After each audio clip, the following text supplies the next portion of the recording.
Virtue ethics asks a simple question. What kind of person should one become? Instead of listing duties or measuring outcomes, it looks at the character of the individual. The idea is that good actions flow naturally from a good heart. When a person has built habits of kindness, courage, and honesty, those habits guide choices in everyday life. In this way, virtue ethics places the focus on who we are, not just what we do. The roots of this view go back to ancient Greece and ancient China. In Greece, Aristotle taught that the best life is one lived in accordance with virtue. He called virtue a mean between two extremes. For example, courage sits between cowardice and recklessness. In China, Confucius spoke of ren, often translated as humaneness or benevolence. He said that a ruler should act with kindness, and that a person should cultivate proper conduct in all relationships. Both thinkers saw moral life as a matter of shaping one's inner character. Aristotle wrote that we are what we repeatedly do. In other words, a habit becomes part of the self. If a person habitually tells the truth, truthfulness becomes part of their identity. If a person habitually helps others, generosity becomes part of their nature. Confucius offered a similar picture when he said, "The man who moves a mountain begins by carrying away small stones." The message is clear. Big moral goals are reached by tiny, repeated actions. To see how this works in daily life, imagine a student who has a snack and offers half to a friend who is hungry. The student is not following a rule that says, share food. Instead, the student's habit of caring for others makes the sharing feel natural. Another example is a teammate who promises to finish a report on time and then does exactly that. The promise is kept because the teammate values reliability as part of their character. In both cases, the action is an expression of a deeper habit. Many people mistake virtue ethics for a list of rules. They think that if a rule says, "Don't lie," then virtue ethics is just about obeying that rule. This is a misunderstanding. Virtue ethics does not replace rules. It explains why a person follows them. A person who loves honesty will not need a rule to remind them not to cheat. The rule is a guide, but the real driver is the internal habit of truthfulness. Another common mistake is to think that virtue ethics ignores feelings. Some assume that focusing on character means ignoring emotions like joy, grief, or fear. In reality, virtue ethics sees emotions as part of the moral picture. Aristotle called emotions passions, and taught that a virtuous person feels the right emotion at the right time. A brave soldier feels fear, but still acts because courage balances that fear with confidence. So feelings are not ignored, they are shaped by virtue. The arguments for virtue ethics are several. First, it offers a unified view of moral life. By concentrating on character, it can explain why a person does many different good deeds without needing a separate rule for each. Second, it matches how people actually think about themselves. Most people describe themselves as generous or honest, not as someone who follows Rule X. Third, it encourages long-term growth. By practicing small good actions, a person builds a stable moral foundation that lasts a lifetime. Critics raise counter-arguments. One objection says that virtue ethics is too vague. Without clear rules, how can a person know what to do in a tricky situation? In response, virtue ethicists point to the role of practical wisdom, a concept Aristotle called phronesis. Practical wisdom is the ability to see the right course in a specific context. It is learned through experience. Just like riding a bike, A person with practical wisdom can decide whether telling a harsh truth or a gentle lie will best serve a friend in need. A second objection claims that virtue ethics depends too much on culture. What counts as a virtue in one society may look strange in another. For instance, some cultures prize humility while others value assertiveness.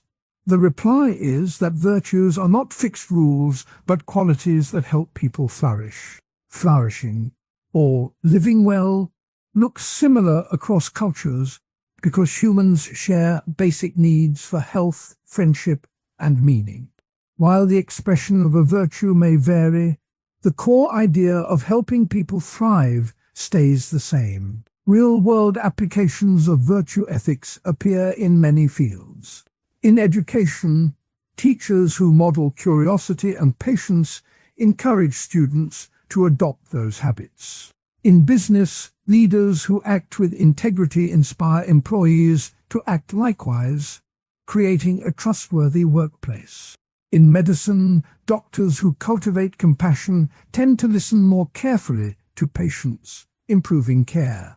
Each of these examples shows that focusing on character can change the whole environment, not just isolated actions. Modern philosophers have taken the ancient ideas and updated them for today. Alasdair MacIntyre, for example, argues that virtues are rooted in the stories of communities.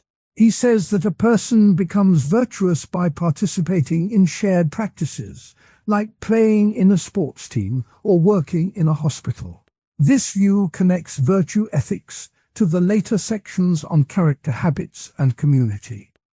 When a community values generosity, its members find many chances to practice giving, and the habit spreads. Another contemporary voice, Martha Nussbaum, ties virtue ethics to emotions and capabilities. She suggests that a good life includes the ability to feel empathy, gratitude, and love. By developing these emotional capacities, a person builds virtues that guide action. Nussbaum's work shows how virtue ethics can address modern concerns such as social justice and human rights, areas where simple rule following may fall short. Analogies help make the ideas clearer. Think of virtue as a garden. A gardener plants seeds of kindness, patience, and courage. By watering them each day, the gardener creates a thriving garden that yields fruit in many forms. If the gardener neglects the garden, weeds of selfishness and anger grow instead. This picture matches Aristotle's story of teaching in a garden. He once walked among the olive trees with his students, pointing out how each tree needed careful pruning to bear good fruit. The garden analogy shows that virtues need regular care. A second analogy compares virtue to a musical instrument. When a child first picks up a violin, the notes sound shaky. With daily practice, the child learns to produce beautiful music. Similarly, a person who practices small acts of honesty, generosity, and courage eventually produces a harmonious life. The instrument does not become perfect overnight. It grows with each practice session. This image underscores the importance of habit. Historical anecdotes add color to the story. One tale tells of Aristotle teaching a group of young men in the Lyceum's garden. He asked them to observe the behavior of a sparrow that shared its crumbs with its mate. He used the sparrow's simple act to illustrate how natural beings act according to their nature.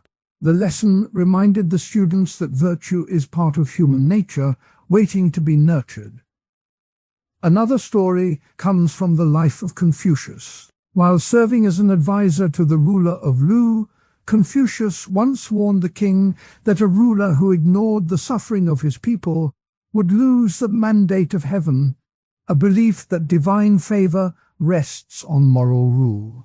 The king listened and reduced taxes for the poorest families.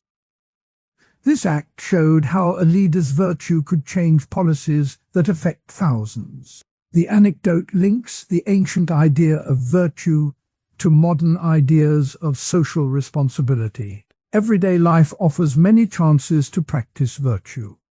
Sharing a snack, as mentioned earlier, is a small but clear sign of generosity. Keeping a promise to a teammate builds trust, a key part of loyalty. Another simple act is holding the door for a stranger, which reflects courtesy. Yet another is listening without interrupting when a friend shares a problem, showing empathy. Each of these actions is a step toward a stronger character. Two misunderstandings often appear in discussions. The first is the belief that virtue ethics is only about being good in a moral sense, ignoring personal growth. In truth, virtue ethics sees personal growth as the heart of moral life. By improving oneself, a person also improves the world around them. The second misunderstanding is the idea that virtue ethics cannot handle moral dilemmas because it lacks clear rules. The response is that practical wisdom helps navigate dilemmas, and that the process of deciding itself builds virtue. When the video moves to later sections, it will explore how habits form the backbone of virtue. It will also look at how community shapes and supports those habits. The idea is that a person does not develop virtue in isolation. Friends, family, schools, and workplaces all provide the setting where virtues are practiced and tested. By returning to the garden analogy, the community becomes the soil that nourishes each seed. In summary, virtue ethics offers a picture of moral life that centers on character. It begins with ancient thinkers like Aristotle, who taught that virtue is a habit, and Confucius, who urged people to act with benevolence.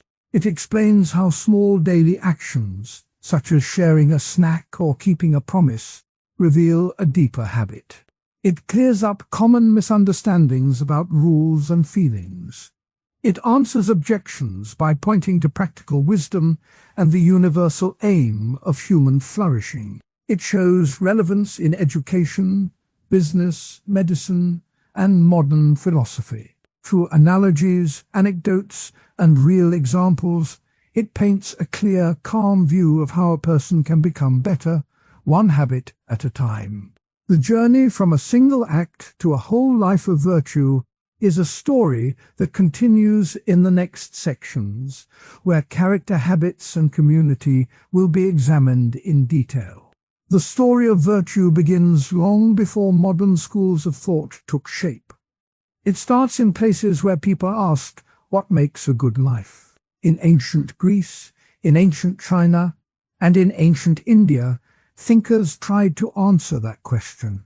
They each built a picture of what it means to be a good person. Their ideas still echo in today's discussions of ethics. In Greece, the first big name is Plato.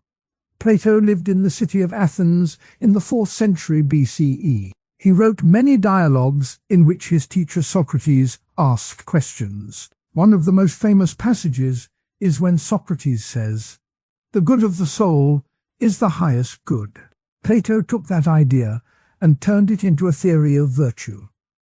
He said that there are 4 main virtues: wisdom, courage, moderation, and justice. He called them the cardinal virtues. For Plato, a virtuous person knows what is right and follows it, because the soul wants the good. Plato's student Aristotle took the discussion further. Aristotle wrote a book called The Nichomachean Ethics. In it he said that virtue is a habit. He wrote, "Virtue is the habit of choosing the mean." By mean, he meant the middle point between excess and deficiency. For example, courage is the mean between rashness and cowardice. Moderation is the mean between overindulgence and denial. Aristotle believed that by practicing these habits, a person becomes a good person. He also said that the goal of life is eudaimonia, a word that means flourishing or living well. To reach eudaimonia, a person must develop good habits, just as a gardener tends a garden. Think of a garden that needs regular watering. If the gardener forgets to water, the plants wilt. If the gardener waters too much, the roots drown. The gardener must find the right amount each day. In the same way, a person must practice virtue each day. Too little practice leaves the habit weak. Too much practice can become a rigid rule that hurts flexibility. The garden analogy shows how virtue needs balance and care. Another picture helps. Imagine a sports team that practices drills. The players run the same drills over and over. At first they feel tired, but the drills build skill. When a game comes, the players use those skills without thinking. Virtue works the same way. By repeating good actions, a person builds a skill that shows up when needed. The drills are the small choices made each day. The game is the moment when a difficult decision appears. Plato and Aristotle did not only talk in abstract terms. Their ideas were part of public life. One story tells of an Athenian council meeting about courage. The council was debating whether to send soldiers to a distant war. Some members argued that courage meant charging into battle without thought. Others said that true courage meant weighing the risks and protecting the city. The council finally chose the middle path. They sent a modest force, trained well, and prepared a plan. The story shows how the idea of courage as a mean was used in a real decision. It also shows how ancient Greeks linked virtue to politics and community. Aristotle also wrote about the role of the community. He believed that a good city helps its citizens practice virtue. He said, "The state exists for the sake of the good life." In his view, the laws and education of the city should guide people toward virtue. This view makes virtue a public matter, not just a private habit. Moving east, the Chinese tradition offers a different view of virtue. The most famous Chinese teacher of virtue is Confucius. Confucius lived in the 6th century BCE in the state of Lu. He traveled from town to town, teaching a small group of students. He wrote his ideas in a book called the Analects. In the Analects he says, "Do not do to others what you do not want done to you." That simple rule is called the Golden Rule. It shows how Confucius saw virtue as a matter of respect and proper behavior toward others. Confucius also talked about 5 key virtues. He called them Ren, Ye, Yi, Niji, and Axin. Ren means humaneness or kindness. Yi means righteousness. Doing what is right. Means proper conduct, the rituals that keep society in order. Zi means wisdom. Xin means trustworthiness. For Confucius, a person becomes virtuous by learning these qualities and practicing them every day. A well-known story from the Analects shows how a student learned respect. A young student named Zilu asked Confucius how to be respectful. Confucius told him to bow low when meeting an elder, to listen carefully, and to speak only after the elder had finished. Zilu tried the advice.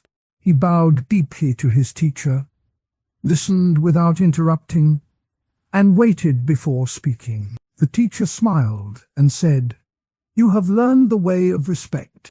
The story shows how a simple act of bowing can become a habit that builds the virtue of proper conduct. Confucius also used analogies that are easy to picture. He compared a ruler to a gardener. A gardener tends each plant, gives it water, and removes weeds. A ruler must tend the people, give them what they need, and remove bad influences. The gardener's work is slow and steady, just like the work of building virtue. The analogy helps the listener see that virtue is not a sudden flash, but a daily process. In India, the Buddha offered another picture of virtue. The Buddha lived in the 5th century BCE in what is now Nepal. He taught that suffering comes from desire and ignorance. He said that the way out of suffering is the Noble Eightfold Path. The path includes right view, right intention, right speech, right action, right livelihood, right effort, right mindfulness, and right concentration. Each part of the path is a virtue that guides a person toward peace. The Buddha's teaching on virtue is not about rules imposed from outside. He said, "Do not believe in anything simply because it has been believed." He urged each person to test ideas by experience.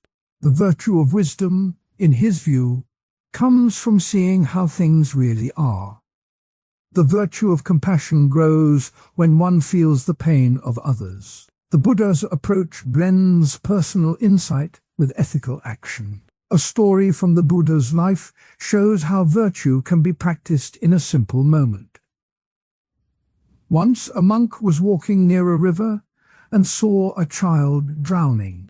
Without thinking, the monk jumped in, rescued the child, and brought him safely to shore. The child's mother thanked him, but the monk said, "I did what any good person would do." The story shows how compassion and courage can appear together in a single act. The Buddha also used a garden analogy. He said that the mind is like a field. If weeds of anger, greed, and ignorance are allowed to grow, the field becomes barren. If the farmer pulls the weeds and plants seeds of kindness, patience, and wisdom, the field will bear fruit. The image of a garden again shows how regular care leads to a healthy outcome. All three traditions, Greek, Chinese, and Indian, share a common thread. They see virtue as something that grows with practice. They each give a set of habits or qualities that a good person should develop. They also link virtue to the community. In Greece, the city helps the citizen. In China, the family and ruler help the people. In India, the Sangha, or community of monks, supports each member. There are also differences. Greek virtue often focuses on the individual's character and the balance of traits. Confucian virtue stresses relationships and proper roles. Buddhist virtue stresses inner transformation and the end of desire. These differences show how each culture answered the same question in its own way. Modern readers sometimes think that these ancient ideas are outdated. One common claim is that the old teachings only apply to people who lived in ancient societies, not to people today. Critics say that the world has changed so much that ideas about courage or proper conduct from 2,000 years ago no longer fit. This claim can be examined. The core of virtue, acting with kindness, fairness, and self-control, does not depend on the time period. Whether a person lives in Athens or in a modern city, the need to treat others well remains. The details of what is proper conduct may shift, but the underlying habit of caring for others stays useful. Another criticism says that ancient virtue ethics focuses too much on elite classes. In Greece, education was often limited to wealthy men. In Confucian China, the scholar class held the moral authority. In Buddhist monastic circles, the teachings were first given to monks, not to laypeople. This point has some truth. The early teachers did teach within elite circles. However, many of them also tried to reach a broader audience. Confucius taught common people about respect.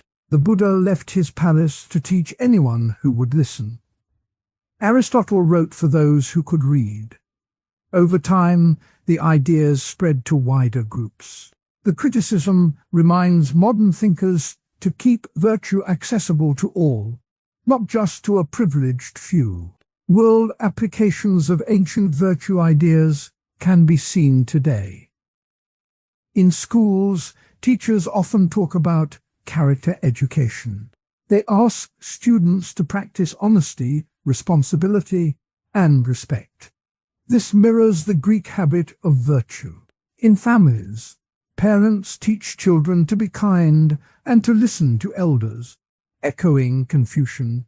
In workplaces, teams practice ethical leadership, a modern form of the Buddhist emphasis on right action and right speech. These examples show that the ancient roots still feed modern practice. Later sections of this video will look at how philosophers in the 20th and 21st centuries updated virtue ethics. Thinkers such as Alasdair MacIntyre, Philippa Foot, and Martha Nussbaum took the ancient ideas and mixed them with modern concerns.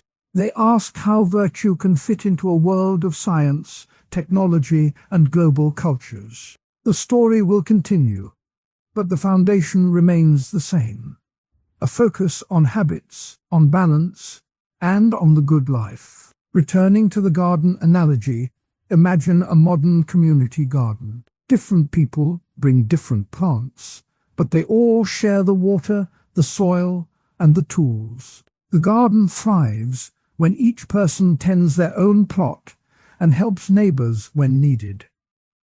The garden becomes a place of shared beauty. In the same way, virtue ethics asks each person to tend their own habits while also caring for the community. The sports team analogy also works today. A soccer team practices passing, shooting, and defending. Each player repeats drills until the moves become natural. When a match starts, the players rely on those habits to work together. If a player skips practice, the team suffers. Virtue works like that. Each person practices honesty, courage, and compassion. When a tough situation arrives, the practiced habits guide action. The team of society functions better when each member has trained well. A final anecdote from ancient Greece adds a human touch. During a debate in the Athenian Council, a young citizen named Lysias stood up and spoke about fear. He said, "Fear is not the opposite of courage. Fear is a signal. To be brave is to hear the signal and still act for the good of the city." The council members nodded, and the city sent a modest force to protect a trade route. The story shows how a simple idea about fear and courage can shape policy. Another story from China rounds out the picture. A ruler named Duke Wen of Lu once asked Confucius how a ruler should act when faced with a rebellion. Confucius answered, "A ruler must first be kind to his people, then the people will stay loyal."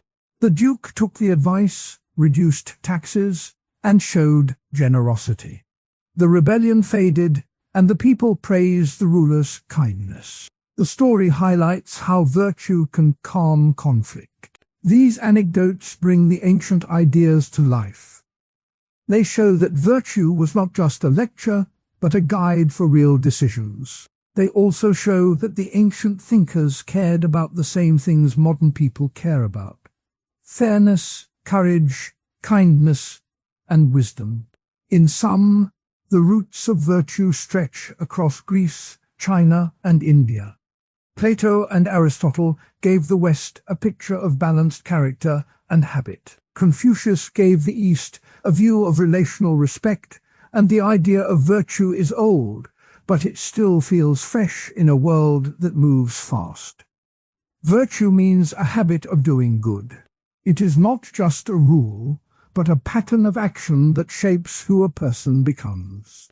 In this part of the video, the focus is on 4 core virtues: honesty, courage, kindness, and fairness. Each one is shown as a middle point between 2 extremes, a concept that Aristotle called the golden mean.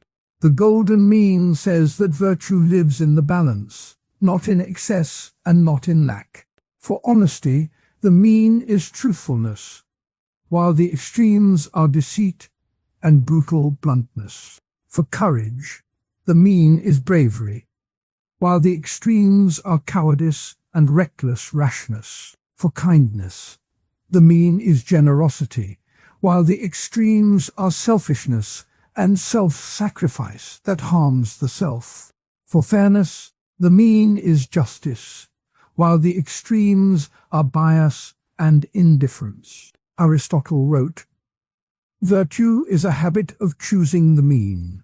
He meant that a person learns virtue by repeatedly choosing the middle way. This idea helps to see why a small act can be a lesson in virtue. Imagine a child named Lena who finds a broken vase in the living room. The vase belonged to her mother, and it lay in pieces on the floor. Lena could hide the mess, blame a pet, or run away. She could also lie and say she did not see it. Instead, she decides to tell the truth. "I broke the vase," she says, her voice shaking.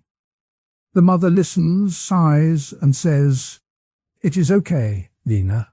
You were honest, and that matters more than the vase." The child's choice to be honest shows the golden mean. She avoided the extreme of lying, which would have damaged trust, and also avoided the extreme of being overly harsh on herself. The story shows how a tiny decision builds a habit of honesty. A second story takes place in a small town during a heavy snowstorm. The streets are covered in deep white, and many houses are shut in by the cold. Mr. Patel, a neighbor, sees that Mrs. Alvarez cannot clear the snow from her driveway. He could ignore the problem, thinking it is not his job, or he could rush out without proper gear, risking his own safety.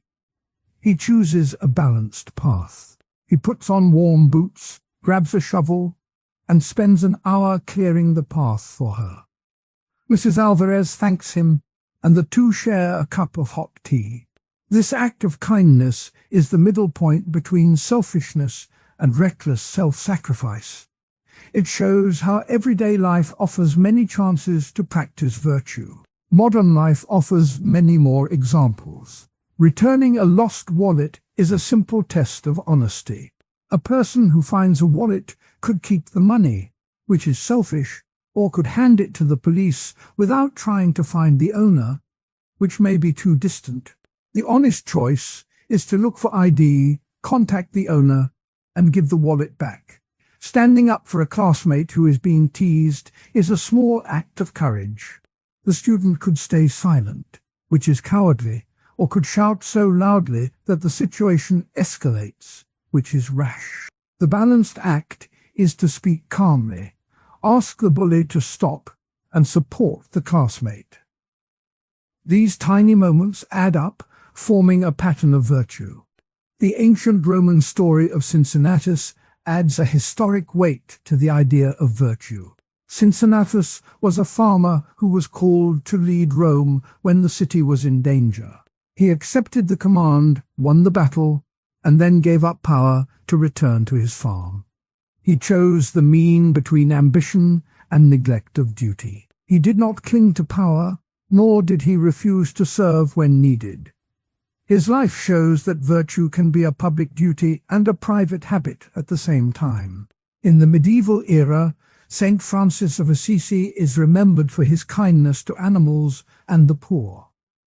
He gave up a life of wealth to live simply. He did not become a hermit who ignored all contact, nor did he become a reckless wanderer without purpose. He found a balance that let him care for others while staying true to his own calling. His story reminds listeners that kindness can be a steady practice, not a dramatic gesture. These stories and examples illustrate how virtue works in daily life. Yet not everyone agrees that virtues are universal. One counter-argument says that virtues are culturally specific.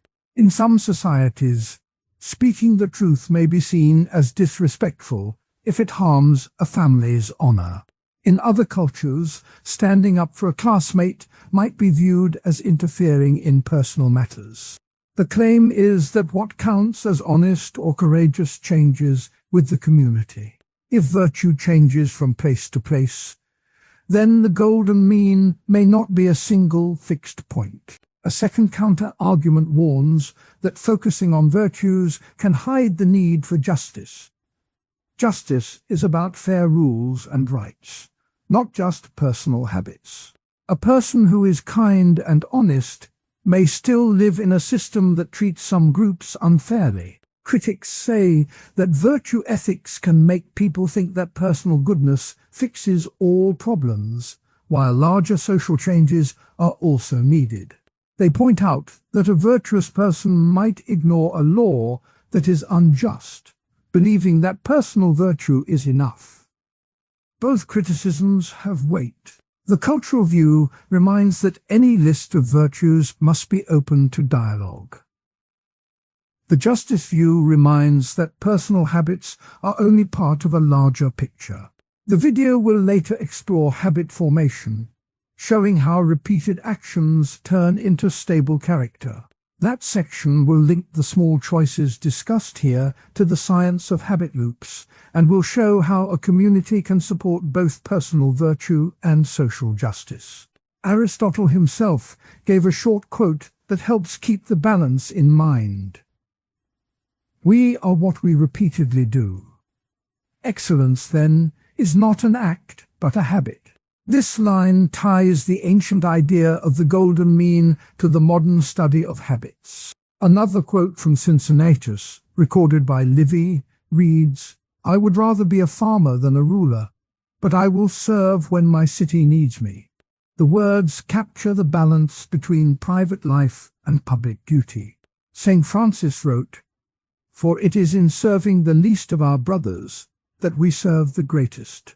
The line shows how kindness can be a steady practice that lifts all. Returning to honesty, the story of Lena shows how a single truth can shape trust. Trust is a social glue that lets people work together.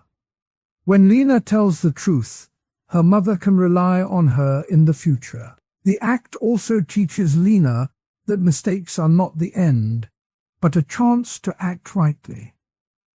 In the snowstorm story, Mr. Storm's story, Mr. Den Petel's help creates a small network of care.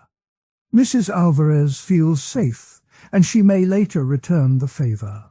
These examples show that virtues are not isolated acts. They ripple outward. Courage appears when a student named Jamal sees a bully pushing a younger child. Jamal could walk away, but he chooses to step in. He says, "Stop, that's not okay." The bully backs off. Jamal's words are firm but not aggressive. He chose the mean between fear and aggression. The act protects the younger child and shows that courage can be gentle. Kindness is also seen in a simple act of sharing a snack. Maya sees her friend without lunch and offers half of her sandwich. She does not give everything, which could leave her hungry, nor does she keep it all, which would be selfish. She finds the middle path. The friend feels cared for, and Maya feels good about sharing. Small gestures like this add up to a habit of generosity. Fairness shows up in a classroom vote. The teacher asks the class to choose a game. Some children want to play soccer, others want a board game. A student named Leo suggests a rotation. Soccer today, board game tomorrow. He avoids the extremes of forcing one game on all, and of never playing any game that most like. The class agrees, and the decision feels fair. The story shows that fairness can be a simple rule that respects everyone. The golden mean does not mean a strict formula. It is a guide that asks each person to look at the situation and ask, what is the right amount? The balance may shift with time, with people, with culture. That is why the next part of the video will talk about habit formation. Habits are the way the brain turns a choice into a pattern. When a person repeats the middle path, the brain builds a shortcut, making the virtuous act easier next time. Over weeks and months, the small acts become part of who the person is. The modern world offers many ways to practice these virtues. Online, a person can share a truthful article instead of spreading rumors. In a workplace, an employee can speak up about a safety issue, showing courage without causing panic. In a family, a sibling can help with chores, showing kindness without losing personal time. In a community, a voter can support a policy that treats all groups fairly, showing fairness beyond personal interaction. Critics who say virtues are culturally specific point to the example of truth telling in some East Asian cultures. There, preserving family harmony may be valued more than blunt honesty. The balance, then, might be a different point on the scale. The virtue ethicist can respond by saying that the mean is still a mean, but the ends of the scale shift with cultural values. The method of finding the mean stays the same. Look for excess and deficiency, and aim for the middle that serves the good of the community. The argument that virtue ethics can ignore justice can be answered by noting that fairness is itself a virtue that overlaps with justice. When a person practices fairness in daily choices, they also build a sense of right and wrong that can support larger justice movements. However, the video will not pretend that virtue alone solves systemic problems. It will instead show how personal virtue and social justice can work together. The story of Cincinnatus also shows a link between personal virtue and public duty. He did not seek power for its own sake, but he answered when the state needed him. His life reminds viewers that a virtuous person can also be a citizen who cares about laws and rights. St. Francis's life shows that caring for the poor can be a way to challenge unjust structures, because his kindness highlighted the gap between wealth and need. In everyday life, the act of returning a lost wallet can be expanded. Suppose a teenager named Alex finds a wallet on the bus. He could keep the cash, which is a selfish act, or he could hand it to the driver without trying to find the owner, which is distant. He chooses to look for ID, calls the number, and meets the owner at a coffee shop. The owner thanks him and offers a reward, which Alex declines. The story shows honesty, kindness, and fairness all at once. It also shows how a small habit can grow into a reputation for trustworthiness.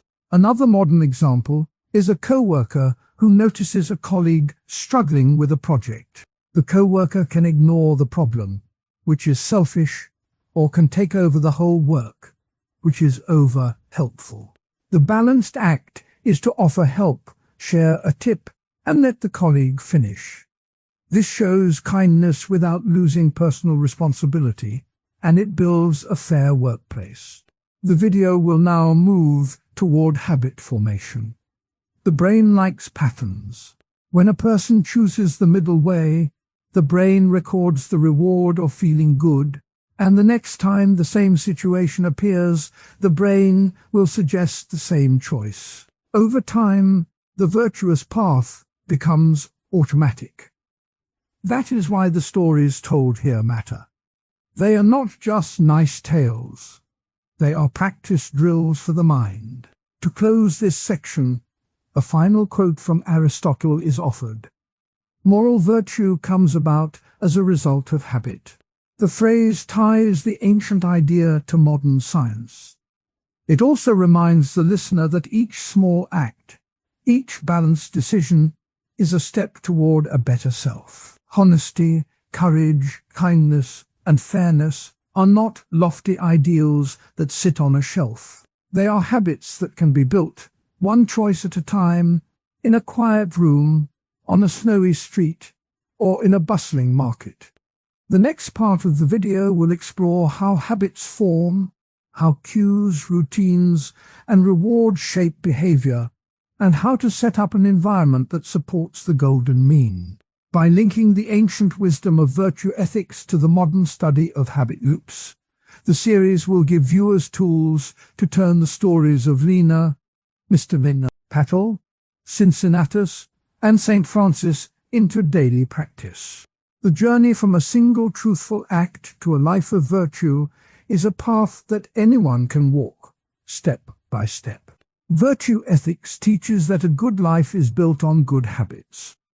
The idea is that what a person does many times becomes part of who they are. The story of habit formation is old, but modern thinkers have added new details. In this part of the video, the narrator will walk through how repeated actions turn into virtues. The focus will be on habits, on practice, on the way the mind learns patterns, and on what it means for a person's character. The roots of the habit idea go back to Aristotle. In the Nichomachean Ethics he wrote, "We are what we repeatedly do." Excellence, then, is not an act but a habit. Aristotle meant that a virtue is a stable disposition that comes from doing the right thing again and again. He also said that the right action must be chosen for the right reason, not just done out of habit. The balance of these 2 points is the core of the ancient view. Centuries later, the Roman Stoic Epictetus added a practical note. He said, "First say to yourself what you would be, then do what you must." The quote shows that a clear goal and a repeated effort are needed. The Stoics believed that a person can train the mind like a soldier trains the body. The training is done by repeated drills. In the modern era, James G. Graham has written about virtue as a habit loop. Graham follows the habit loop model that was popularized by Charles Duhigg. The loop has 3 parts: a cue that starts the action, a routine that is the action itself, and a reward that makes the brain want to repeat the loop. Graham says that when the reward is internal, such as a feeling of calm or pride, the habit becomes a virtue. When the reward is external, such as money or praise, the habit may stay at the level of a mere routine. The habit loop can be illustrated with a simple, everyday practice. Imagine a person who decides to write down 3 things they are grateful for each night. The cue is the end of the day, perhaps the sound of a clock striking 10. The routine is the act of writing the list. The reward is the feeling of warmth that comes from recalling good moments. Over weeks, the feeling becomes stronger, and the person begins to notice gratitude even without writing. The habit grows into a stable disposition of thankfulness. This is a classic example of how a small repeated act can become a virtue. Another example is a teenager who helps a younger sibling with homework every afternoon. The cue may be the ringing of the school bell. The routine is sitting at the kitchen table and explaining math problems. The reward might be a smile from the sibling or a sense of usefulness. After many weeks, the teenager starts to feel a genuine concern for the learning of others. The habit of helping turns into the virtue of generosity in teaching. The person no longer thinks of the act as a chore, but as part of who they are. Both examples show how a simple pattern can grow into a character trait. The key is consistency. The more the pattern is repeated, the more the brain wires the behavior into an automatic response. The brain's wiring is called neuroplasticity. It means that the brain can change its shape based on experience. When a habit is repeated, the neural pathways become stronger, making the action easier and more natural. In this way, repeated actions shape the inner life. The habit view also fits with the ancient idea that virtue is a mean between extremes. Aristotle said that courage is the mean between cowardice and rashness. If a person repeatedly faces fear in a measured way, courage becomes a habit. The habit loop helps explain how the mean is found through practice. Modern philosophers have added nuance. Graham argues that habit alone is not enough. He says that a habit must be guided by reflective judgment. The person must keep checking why they act. If the habit is performed without thought, it can become a mechanical routine that lacks moral depth. This is why the reward part of the loop matters. An internal reward, such as a sense of integrity, signals that the habit aligns with the person's values. There are objections to the habit story. One objection says that habits cannot change deep character. Critics point to people who can act kindly in public but hide selfish motives inside. They argue that a habit is only a surface pattern, not a true change of heart. In response, defenders of habit theory note that deep character is built exactly through repeated inner work. When a habit is performed with attention, the inner motive shifts. Over time, the motive itself changes, because the brain links the action with the feeling of being good. The shift from external motive to internal motive shows that habits can reach the depth of character. A second objection says that external rewards undermine true virtue. If a child helps a sibling because they will get a treat, the act is not virtuous. The critic says that virtue must be done for its own sake, not for a prize. The habit loop model answers by distinguishing between two kinds of reward. An external reward can start the loop, but if the person later feels a deeper satisfaction, the loop changes. The external reward may be a stepping stone. Over time, the internal feeling replaces the external prize, and the habit becomes a virtue. Many studies of habit formation show that rewards can be faded out while the behavior stays. This supports the idea that external incentives do not always block virtue. Historical anecdotes give concrete proof that societies have used habit training to shape virtue. In ancient Sparta, boys entered the egorge at age 7. Their days were filled with running, wrestling, and disciplined marching. The cue was the sunrise. The routine was the drill. The reward was the honor of being called a Spartan. Over years, the boys internalized courage, endurance, and loyalty. The Spartan system shows that a community can use habit loops to produce a collective virtue of bravery. Another story comes from medieval monasteries. Monks followed a strict schedule of prayer, work, and study. The day began with the bell at dawn, followed by the morning prayer. The routine of chanting, copying manuscripts, and tending the garden repeated every hour. The reward was a sense of peace and closeness to the divine. After many years, the monks reported a deep sense of humility and patience. The monastic routine shows how a regular habit can shape spiritual virtue. Both anecdotes illustrate that habit training is not a new idea. The ancient Spartans used it for martial virtue. The monks used it for spiritual virtue. Modern thinkers see the same pattern in schools, workplaces, and families. The habit loop also appears in everyday life. A person who decides to jog every morning may start with a cue of an alarm, a routine of putting on shoes, and a reward of fresh air. After weeks, the person feels a sense of discipline that spreads to other parts of life. This shows that one habit can spill over into a broader character change. The link between habit and virtue also helps explain why certain virtues are easier to develop than others. Gratitude, for example, is a simple habit that needs only a few minutes each day.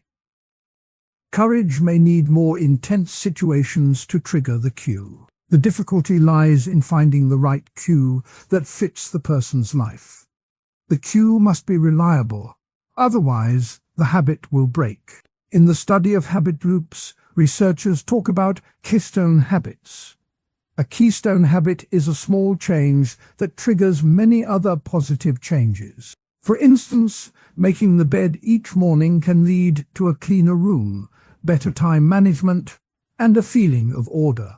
In virtue ethics, a keystone habit can be a small virtue that spreads. Practicing gratitude can make a person more generous because they notice what they have and want to share it. The modern view also includes the idea of habit stacking. This means linking a new habit to an existing one. For example, after brushing teeth in the morning, a person could add a quick mental note of something they appreciate. The existing habit of brushing teeth acts as the cue. This technique helps people start new virtues without needing a brand new cue. The practice of habit stacking fits well with Aristotle's advice to do the right thing in the right way. By attaching a new virtue to a familiar routine, the person ensures that the new action is done correctly and consistently. Over time, the new action becomes part of the person's character. The discussion now returns to the earlier section on key virtues. The virtues of courage, generosity, and gratitude were listed there. The habit stories show how each of those can be built through repeated practice. Courage can be forged by small acts of facing fear, such as speaking up in class. Generosity can grow by offering help to a sibling. Gratitude can be nurtured by nightly reflections. The habit loop gives a practical roadmap for moving from a list of virtues to lived habits. Looking ahead, the next part of the video will explore how these personal virtues affect the community. When many people develop habits of generosity, the whole neighborhood becomes more supportive. When gratitude spreads, conflict tends to lessen. The community impact section will show how personal habit work can lead to social change.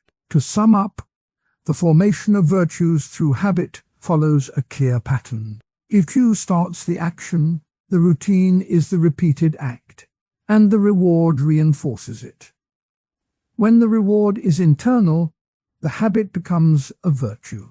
The ancient philosophers saw the power of repeated action, and modern science explains the brain changes behind it.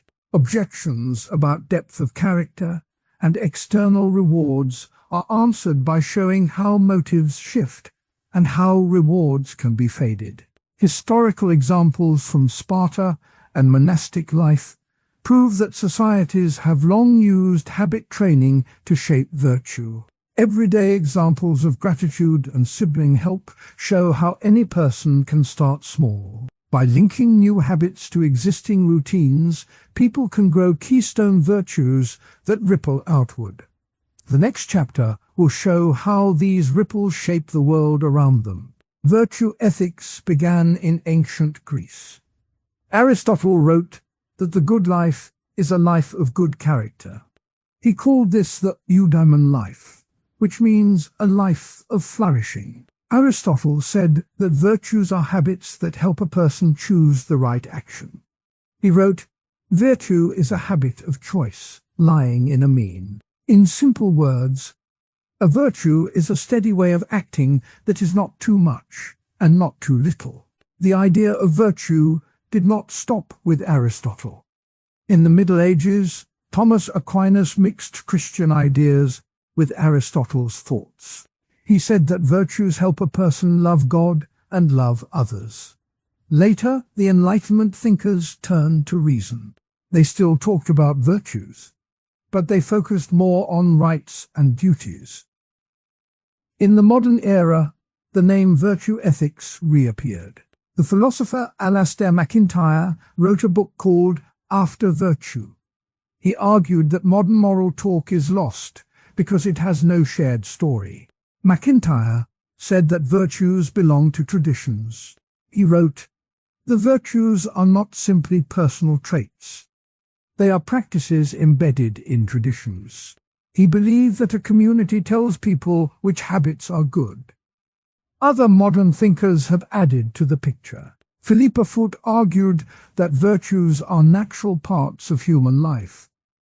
She said that a virtue is a trait that helps a person live well in the world. Rosalind Hursthouse wrote that a virtuous person sees the world in a certain way and acts accordingly. Martha Nussbaum said that the capabilities of a person, what they can do and be, are linked to virtues. These thinkers all agree that virtues are habits that shape how a person sees the world and makes choices. The core argument of virtue ethics is simple. It says that good actions flow from good character. If a person has courage, honesty, and kindness, then the choices they make will tend to be right. This is different from rule-based ethics, which say that a rule tells you what to do. It is also different from consequence-based ethics, which say that the result decides if an act is right. Virtue ethics looks at the person first. One common criticism says that virtue ethics is too vague for law. Laws need clear rules. Critics argue that a virtue like justice can mean many things. They say that a judge cannot decide a case by asking, "Is this a just decision?" without a concrete rule. This criticism points out that legal systems need predictability. If virtue ethics cannot give a specific rule, it may not help lawmakers. A second criticism says that virtue ethics ignores larger injustices. Critics argue that focusing on personal habits can hide the fact that some people are blocked by unfair structures. They say that a poor person may not be able to develop the virtue of generosity if they lack resources. They claim that virtue ethics can blame individuals for failing to be virtuous, while the system is at fault. Both criticisms matter. They push virtue ethicists to think about how habits fit with rules and with social structures. Some modern philosophers try to combine virtue with rights and with social critique. They say that virtues can guide how laws are written, and that communities can help create conditions for virtues to grow. Now the ideas move into everyday life. In school, students face many choices. A student can cheat on a test, or they can study honestly. If the student builds the habit of honesty, cheating becomes unlikely. The habit of honesty also helps the student be trusted by teachers and friends. In a group project, students must share work and respect each other's ideas. A student who values the virtue of fairness will make sure that each member gets credit. This habit makes the project smoother and the result better. At work, people meet similar tests. An employee may be tempted to take credit for a colleague's idea. If the employee has the habit of humility, they will give credit where it belongs. Humility also helps the employee learn from others. A manager who practices the virtue of patience will listen to staff concerns. Patience can turn a tense meeting into a chance for learning. Online spaces bring new challenges. The internet allows fast, anonymous communication. This can lead to harsh words and bullying. Consider a teenager who sees a classmate being teased in a chat group. The teenager can join the teasing, stay silent, or speak up. If the teenager has cultivated the virtue of courage, they may speak up and say the comments are hurtful. This act can stop the bullying and show others a kind way to act. Courage in this case is not about fighting. but about standing up for a person who cannot defend themselves. Another online situation is dealing with misinformation. A person sees a headline that looks shocking. If the person has the habit of careful thinking, they will check the source before sharing. This habit is a form of intellectual humility. It means recognizing that one does not know everything. By checking, the person avoids spreading false news. This small habit helps the whole network stay healthier. These scenarios show how virtues work in modern life. They also show how a habit can be practiced in small steps. A virtue does not appear overnight. It grows like a garden. A gardener plants seeds, waters them, and removes weeds. In the same way, a person can plant a habit, repeat it, and cut out bad habits. Over time, the garden of character becomes strong. Historical anecdotes give more depth. In the 1960s, civil rights activists held sit-ins at lunch counters. Young people sat at a counter that would not serve them because of skin color. They stayed calm, patient, and non-violent. Their habit of courage and justice turned a small act into a powerful statement. The sit-ins showed that a community can nurture virtues. The activists practiced the virtue of solidarity, supporting each other while facing danger.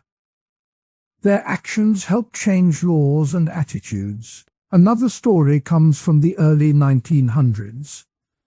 The first consumer code of conduct was written by a group of manufacturers who wanted to earn public trust. They created a set of rules about honest labeling, safe products, and fair prices. This code was a public promise to act with integrity. It was an early example of a community agreeing on a shared virtue, trustworthiness. The code helped shape modern consumer protection laws. It showed that a shared habit can become a public standard. These anecdotes link the past to the present. They show that virtues can guide both personal actions and larger movements. They also show that virtues can be written down, not just lived. A code of conduct is a way to make a virtue visible to everyone. Modern thinkers build on these ideas. Alasdair MacIntyre says that traditions give meaning to virtues. He points to the example of a craft guild. In a guild, a master teaches apprentices the skill and the habit of careful work. The skill and habit together form a tradition. In today's world, a company can be a modern guild. It can teach new workers the habit of responsibility. This habit can become part of the company's culture.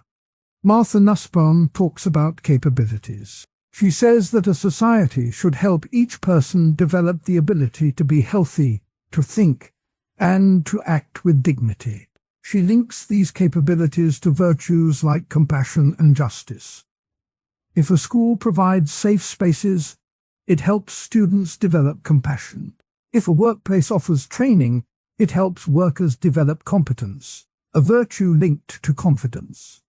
Rosalind Hursthouse offers a practical guide. She says that a virtuous person asks, "What would a good person do in this situation?" She uses the analogy of a doctor. A doctor follows the habit of care. When a patient is in pain, the doctor feels the need to help. The doctor's habit guides the action. In the same way, a student can ask, "What would a caring student do?" The answer may be to listen, to share notes, or to stand up against bullying. These modern interpretations show that virtue ethics can be useful today.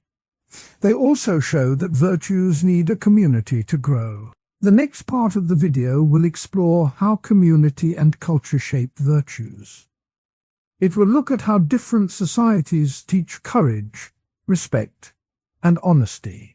It will ask how online cultures can create new habits. Returning to the two counterviews, the discussion can move forward. The claim that virtue ethics is vague for law can be answered by showing how virtues can inform the spirit of a law. A law against theft does not just punish. It also reflects the virtue of respect for others' property. When lawmakers think about the virtue behind a rule, they can write clearer laws that match the community's values.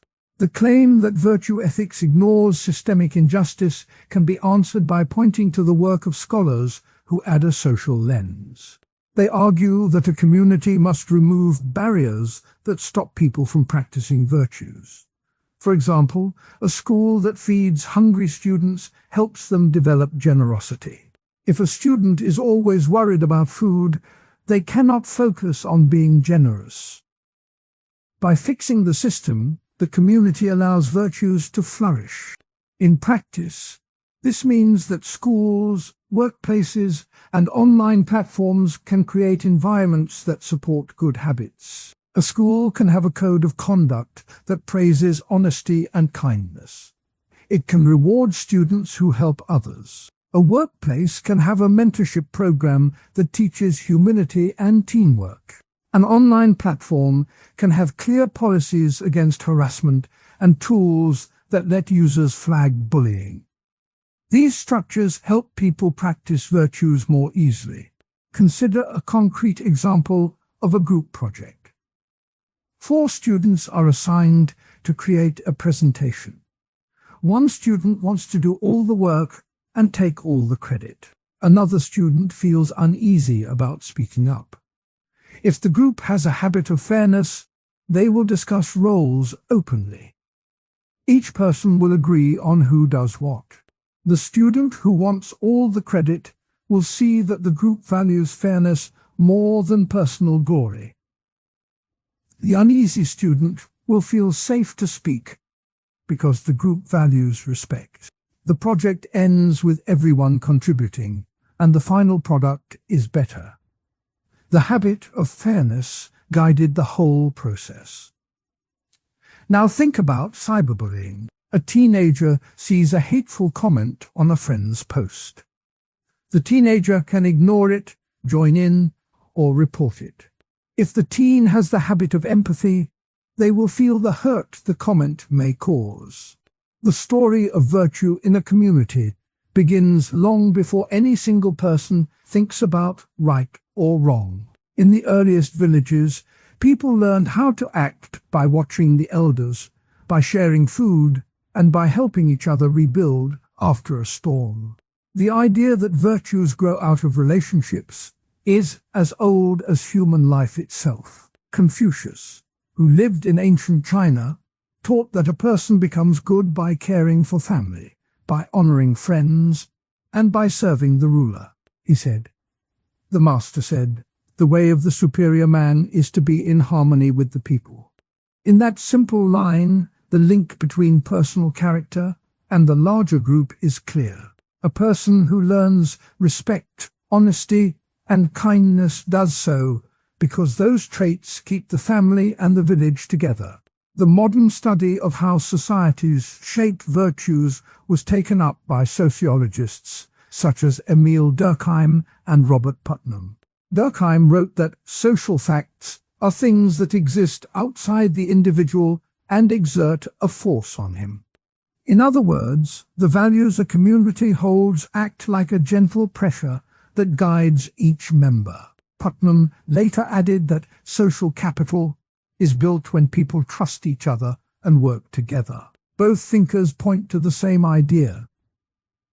Virtues are not just private habits, they are part of a shared life. One everyday picture shows how this works. Imagine a neighborhood clean-up day. Residents meet at the park, bring bags, and walk together to pick up litter. The act of cleaning the streets is not only about a tidy environment. It is also a lesson in responsibility, cooperation, and respect for the shared space. When a child sees a neighbor hand a bag to an older person, the child learns that helping is expected. Over time, the habit of caring for the street becomes a part of the community's character. The clean-up day repeats each spring, and the routine turns the act into a virtue that many people take for granted. A second example happens around the dinner table. In many families, the evening meal is a time when everyone sits together, shares the day's events, and listens to each other. The ritual of saying thank you for the food, waiting for others to speak, and offering a kind word teaches respect and patience. Children who grow up with this habit learn to value listening and to speak gently. The dinner tradition is a small daily practice, but it builds a larger sense of belonging. When the family later faces a challenge, the habit of open, respectful conversation helps them work through the problem together. These stories illustrate the core claim of virtue ethics that virtues depend on relationships. The claim can be traced back to Aristotle, who wrote that the good of man is a life lived in accordance with virtue. Aristotle added that a person becomes virtuous by acting in ways that fit the social context. He called this the golden mean, the balance between excess and deficiency, found by looking at how the community lives. In a small town, the right amount of generosity may be different from that in a bustling city, but the principle stays the same. Virtues are shaped by the people around us. Not everyone accepts that communal life should set the standard for virtue. One opposing view holds that individual rights are the highest value, and that any virtue that limits personal freedom is suspect. This view is often linked to liberal philosophers such as John Stuart Mill. Mill argued that over himself, over his own body and mind, the individual is sovereign. From this angle, a virtue that forces a person to act for the good of the group could be seen as an intrusion on personal liberty. A person who wishes to keep their earnings for personal use, rather than sharing with the community, might claim that their right to own property outweighs any communal expectation of generosity. A second counterargument says that because cultures differ so much, there cannot be a single set of virtues that fits all. Anthropologists like Ruth Benedict have pointed out that each culture has its own set of values, and what one society calls respect may look very different in another. Benedict wrote, "Each culture develops its own set of standards for what is good." From this perspective, trying to define a universal list of virtues may erase the richness of cultural diversity. A community that values individual achievement above collective harmony may see a different set of virtues than a community that values group cohesion above personal ambition. Both objections raise important questions. If personal rights are supreme, how can a community encourage people to clean up the streets or respect elders? If virtues differ across cultures, can any teaching about virtue be truly universal? The answer, according to many modern scholars, lies in a middle path that respects both the individual and the community. Robert N. Bellah, a sociologist of religion, suggested that the common good is a shared sense of what is worth doing together. In this view, virtues are not imposed from above, but emerge from dialogue, from shared stories, and from repeated practices that bind people. History offers vivid proof that virtues can rise from shared effort. After a great flood struck the town of Hangzhou in the 3rd century, the river broke its banks and swept away homes. In the weeks that followed, the surviving villagers gathered in the town square. They divided the work. Some built temporary shelters, others repaired the road, and a few organized a food supply. The mayor, an older man named Li, reminded them of an old saying, "When the river roars, the bamboo bends, but does not break." The community's response was not forced by law. It grew from a shared belief that helping each other was the right thing to do. Over months, the town was rebuilt stronger than before. The flood became a story that families told for generations, a reminder that cooperation and courage are part of the town's character. Another historical episode shows how a group of craftsmen formed early guilds in medieval Europe. In the city of Florence, tailors, bakers, and metalworkers organized themselves into guilds to protect their trade and to support one another. Each guild required its members to follow a code of conduct that emphasized honesty, quality, and mutual aid. When a member fell ill, the guild paid for his care. When a new apprentice arrived, the master taught him the trade and the values of the guild. The guilds created a sense of belonging that went beyond profit. They showed how a shared set of virtues, trust, diligence, and generosity, could be built into the very structure of work. The legacy of these guilds still influences modern professional codes and labor unions. These anecdotes link directly to the idea of habit formation. When a community repeats a practice, clean up days, family meals, guild meetings, the actions become habits. Habits, in turn, shape character. Aristotle noted that we become just by doing just acts. Modern psychology supports this claim. Researchers, such as James Clear, have shown that small, repeated actions create lasting change.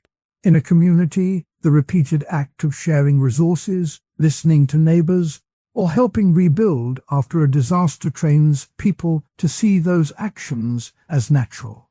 The virtue, then, is not an abstract rule, but a lived pattern.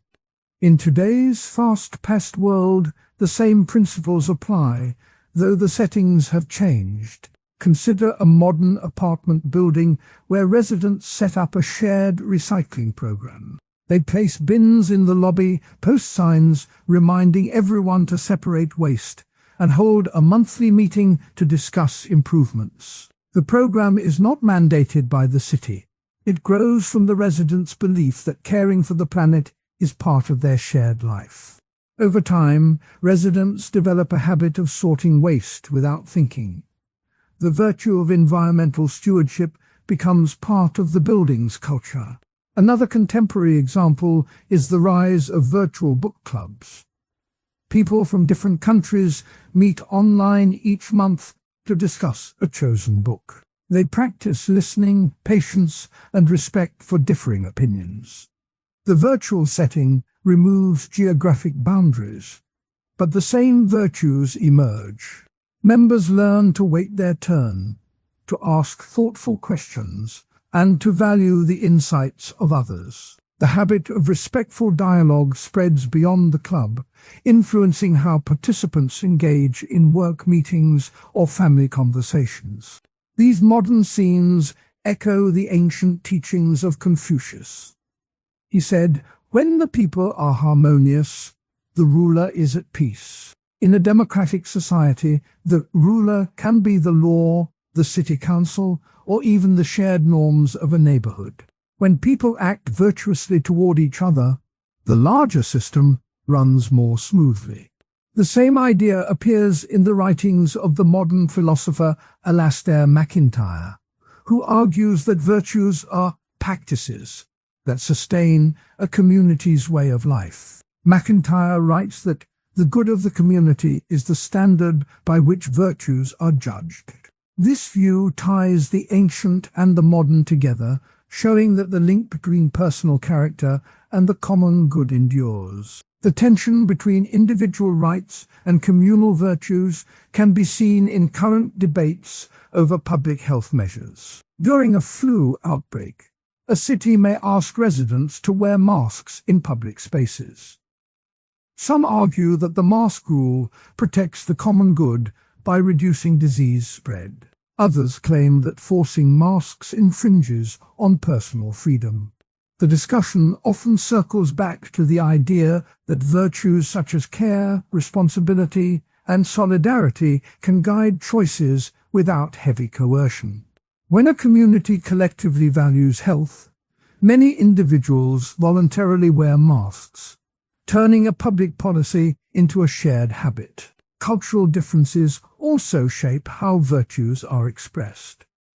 In Japan, the concept of wa, or harmony, guides social interaction. People often avoid direct confrontation to keep the group peaceful. In contrast, many Western cultures prize open debate and individual expression. Both societies teach respect, but they practice it in different ways. The Japanese may show respect by listening quietly and adjusting their behavior to fit the group, while an American might show respect by speaking honestly and defending personal rights. These variations illustrate that a single list of virtues may be too narrow, but the underlying principle, that virtues arise from shared values, remains useful across cultures. The story of virtue in community also connects to the earlier part of the series on habit formation. When a habit is formed in a social setting, it gains reinforcement from peers. The teenager who joins a school club that meets weekly to clean a local park learns that cleaning is a valued activity. The peer group celebrates each clean up, making the habit stick. Over time, the teenager carries that habit into adulthood, perhaps volunteering for city projects or encouraging neighbors to keep their yards tidy. The habit becomes a personal virtue, rooted in a community experience. The modern digital age adds new layers to this process. Social media platforms can spread stories of community action quickly. A video of a neighborhood coming together after a storm can inspire other towns to organize similar efforts. The viral spread of such stories creates a shared narrative about what it means to be a good neighbor. In this way, virtues travel beyond physical borders, becoming part of a larger cultural conversation. To bring the ideas together, consider an analogy of a garden. Each plant in a garden depends on the soil, water, and sunlight provided by the surrounding environment. A gardener who tends the soil, removes weeds, and waters regularly creates conditions where the plants can flourish. The gardener's actions are like the virtues that a community nurtures. If the gardener neglects the soil, the plants wilt. If the gardener works with others, sharing tools and knowledge, the garden becomes more resilient. The garden does not grow because of a single seed alone. It grows because of the whole system working together. Virtues grow in the same way. They need the support of relationships, shared stories, and repeated practice. A second analogy compares virtues to a chorus in a song. Each singer holds a note, but the beauty of the music comes from how the notes blend. If one voice sings off key, the harmony suffers. When all singers listen to each other and adjust, the chorus sounds richer. In a community, each person's actions are a note. The shared values act as the sheet music, guiding how each note should sound. When people practice respect, generosity, and honesty together, the community creates a harmonious life. When a single voice tries to dominate, the harmony breaks, showing why balance between individual rights and communal good matters. The story of virtue ethics in community is not a static tale. It evolves as societies change. In the past, virtues were taught mainly through family and local customs. Today, schools, workplaces, and online groups also play a role. The core idea that virtues develop through relationships remains steady. Whether it is a child learning to say thank you at dinner, a neighbor joining a clean-up day, or a city rebuilding after a flood, the pattern is the same. Repeated acts of caring shape habits, habits shape character, and character shapes the common good.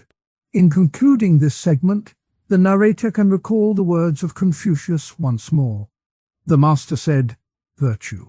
The narrator now turns to the part of the story where the ideas of virtue ethics meet their toughest questions. Earlier, The guide explained what virtues are, how habits shape them, and why a good character matters. Now the guide asks whether that focus on character can answer every moral puzzle. The guide also looks at other big ideas, such as the calculation of happiness and the duty to follow rules.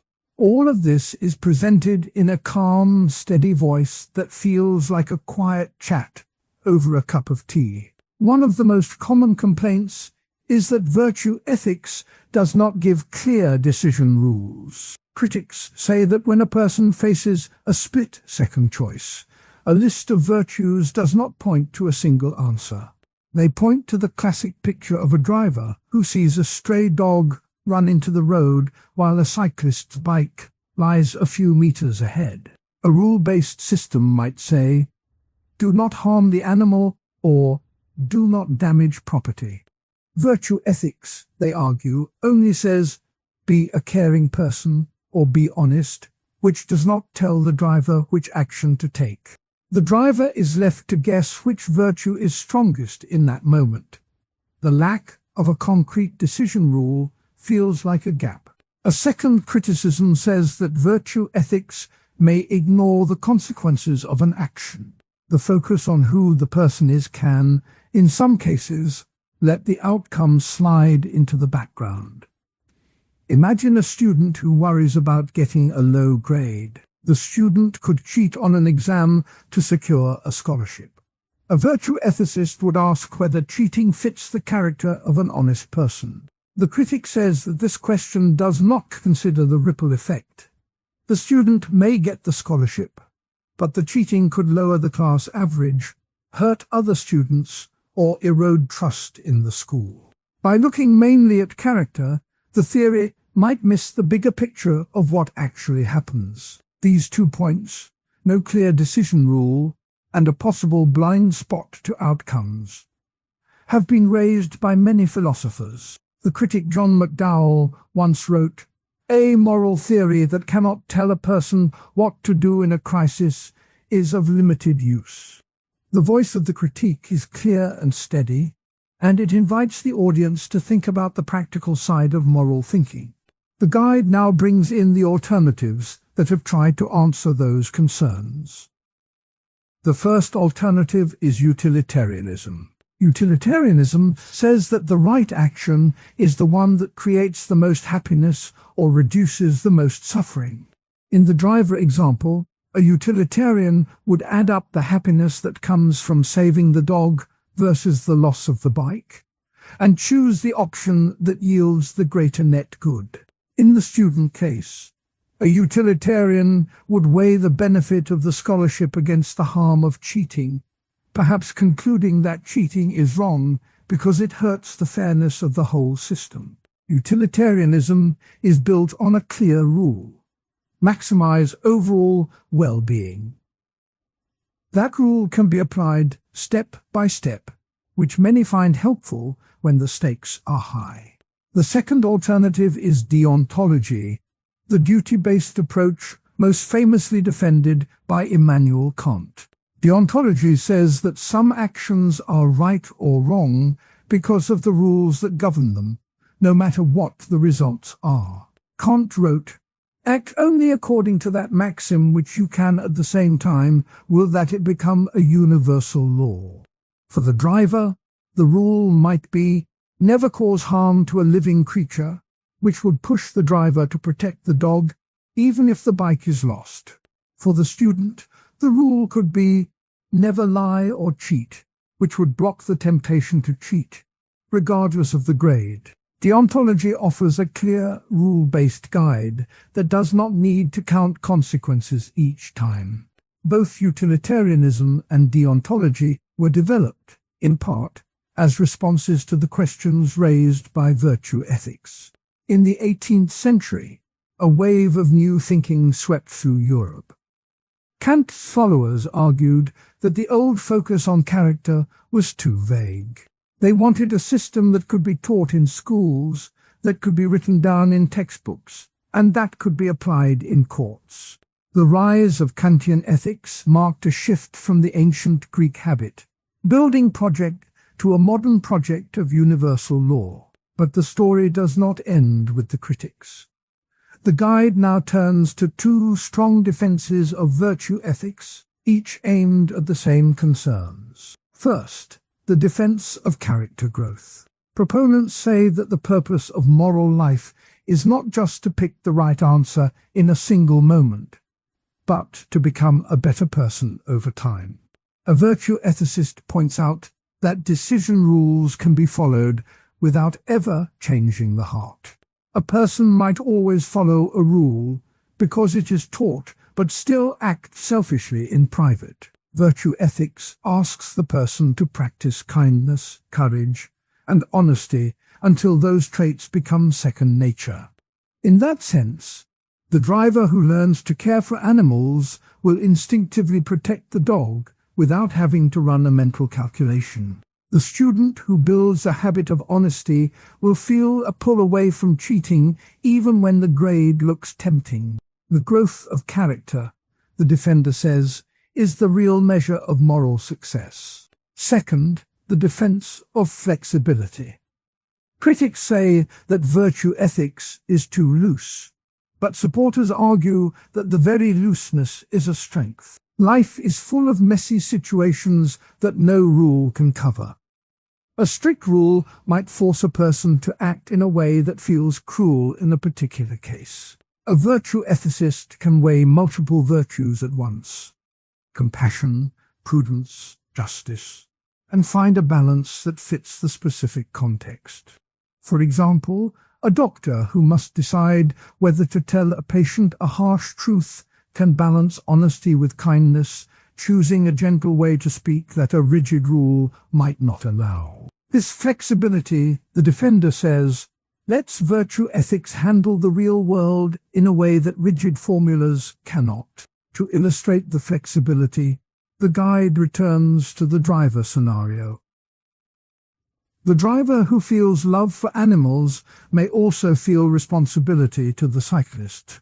A virtue ethicist would ask the driver to consider both compassion for the dog and respect for the cyclist's property, and then to act in a way that reflects a balanced character. Perhaps the driver brakes gently, signals the cyclist, and then helps the dog cross safely. The outcome is not dictated by a single rule, but by a practiced sense of what a good person would do in that moment. In the student case, the virtue approach asks the learner to think about honesty, responsibility, and the value of learning. The student might decide to seek extra help, to study more, or to ask the teacher for a deadline extension.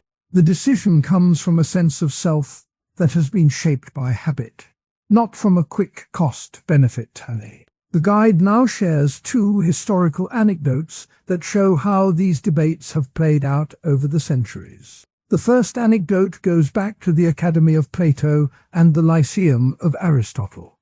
After Aristotle's death, his students split into two camps. One group, led by Theophrastus, tried to keep the focus on habit and character, arguing that a good life comes from practicing virtues daily. The other group, influenced by the emerging Stoic thought, pressed for a more rule-based approach, saying that a clear set of logical maxims could guide actions better. The debate was lively, with each side quoting Aristotle's own words. Theophrastus reminded them that we become just by doing just acts, while the Stoics pointed to the need for a universal reason that could be applied in any case. The split shows that even in ancient times, philosophers felt the tension between habit and rule. The second anecdote jumps forward to the Enlightenment. In the late 1700s, Immanuel Kant published his groundwork of the metaphysics of morals, sparking a wave of discussion across German universities. One of Kant's early critics was Johann Gottfried Herder, who argued that moral law could not be reduced to abstract formulas. He wrote, "A law that does not feel the pulse of the human heart is a cold stone." Kant responded by insisting that moral law must be rational and universal, not dependent on personal feeling. The debate spilled into public salons, where philosophers argued about whether a moral system should be built on reason alone or on the lived experience of people. This clash helped shape the modern split between deontology and virtue ethics, and it still echoes in today's classrooms. The guide also brings in a quote from Aristotle that ties back to the earlier discussion of habits.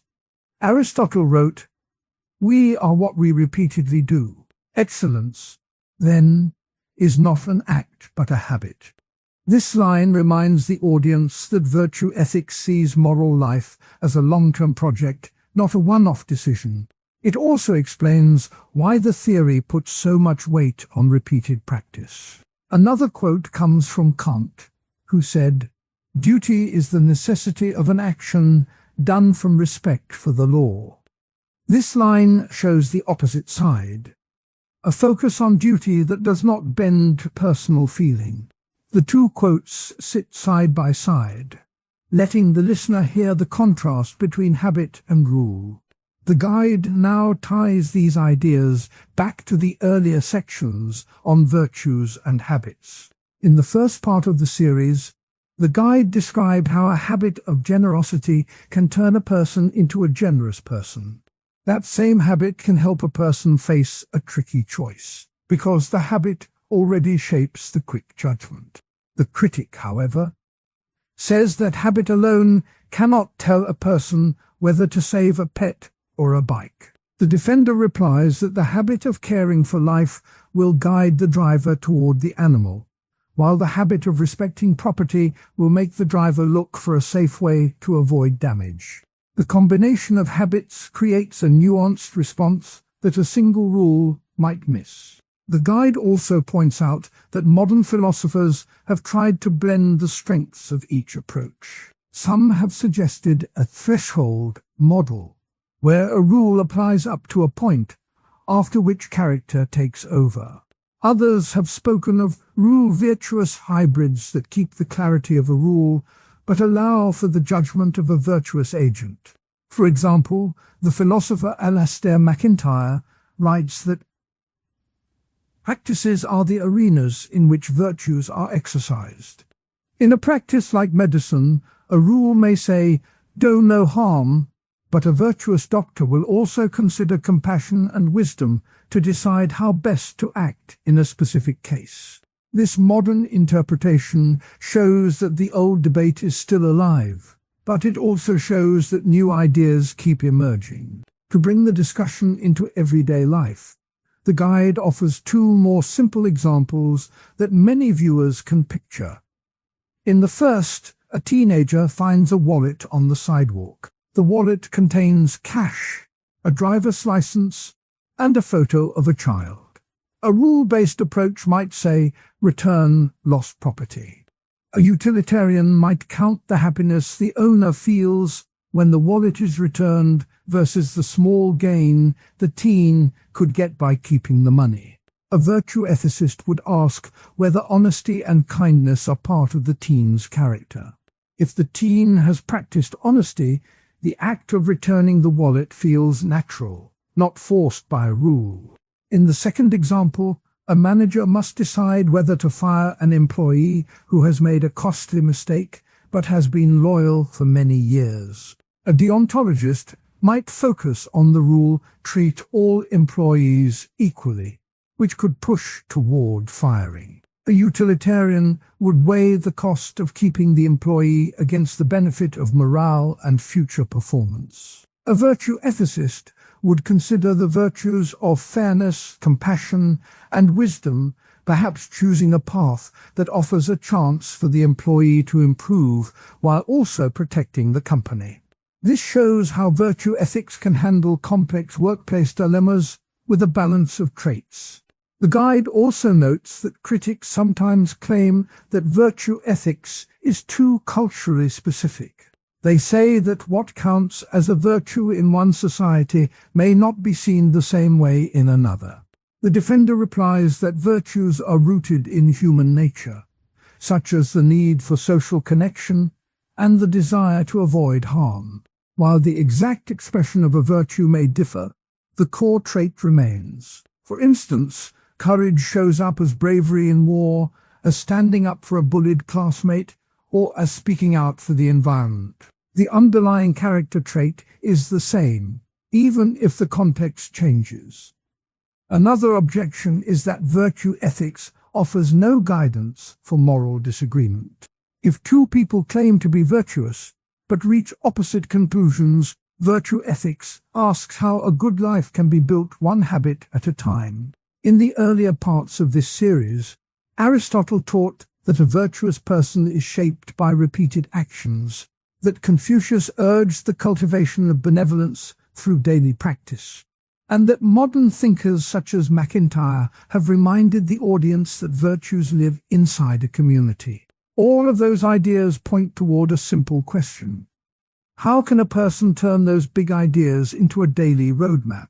The answer lies in small steps, clear tools, and a steady sense of purpose. The first step on the road is to pick a single virtue to focus on for a short period. Aristotle called this the golden mean, the middle point between excess and deficiency.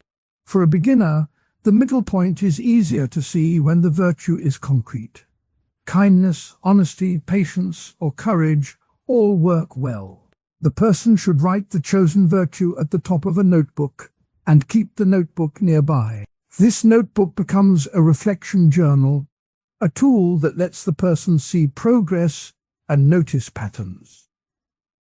The second step is to turn the virtue into a clear weekly goal. A weekly kindness goal, for example, could be do 3 small acts of kindness for strangers each week. The goal is specific, measurable, and short enough to fit into a busy schedule. By breaking the virtue into a weekly target, the person avoids the trap of vague ambition. The goal also creates a natural checkpoint at the end of each week. The third step is to add a nightly review. Each night, the person spends 5 minutes looking at the day's actions. The review asks 3 simple questions. What did I do that showed the chosen virtue? Where did I miss an opportunity? How can I improve tomorrow? This short review helps the person keep the virtue in mind and builds a habit of self-examination. Socrates famously said, "The unexamined life is not worth living." By examining each day, the person follows that ancient advice. The fourth step is to find a mentor or a peer who also works on virtues. In Renaissance workshops, apprentices learned by watching masters and by receiving direct feedback on each piece of work. The apprenticeship model shows how a skilled guide can point out subtle flaws and suggest better ways to act. The person can ask a friend, a teacher, or a community leader to act as a mentor. The mentor can read the reflection journal, ask probing questions, and celebrate small wins. This relationship creates accountability and gives the person a chance to hear another perspective. The fifth step is to use a simple visual reminder. A sticky note on the bathroom mirror that reads, "Kindness today," can trigger the mind before the day begins. The visual cue works like a small alarm that nudges the person toward the chosen virtue. Over time, the cue becomes a habit loop. See the note, think of a kind act, then record it in the journal. The sixth step is to celebrate progress in a modest way. After a week of meeting the kindness goal, the person might treat themselves to a favorite snack or a short walk in the park. The celebration marks the achievement and reinforces the link between effort and reward. It also prevents the feeling that virtue work is a punishment. Even with these steps, setbacks will appear. The first common setback is forgetting to practice. Life can become busy, and the nightly review may be skipped. To address this, the person can set a phone alarm for the same time each night. The alarm acts as a gentle reminder, not a harsh command. If the alarm is ignored, The person can add a backup reminder, such as placing the journal next to the toothbrush. The double cue makes it harder to miss. The second common setback is feeling discouraged after a slip. If a person fails to meet the kindness goal, the inner voice may say that effort is useless. In that case, the person should read a short quote from a primary source that offers comfort. Aristotle wrote, "Excellence is never an accident. It is always the result of high intention, sincere effort, and intelligent execution."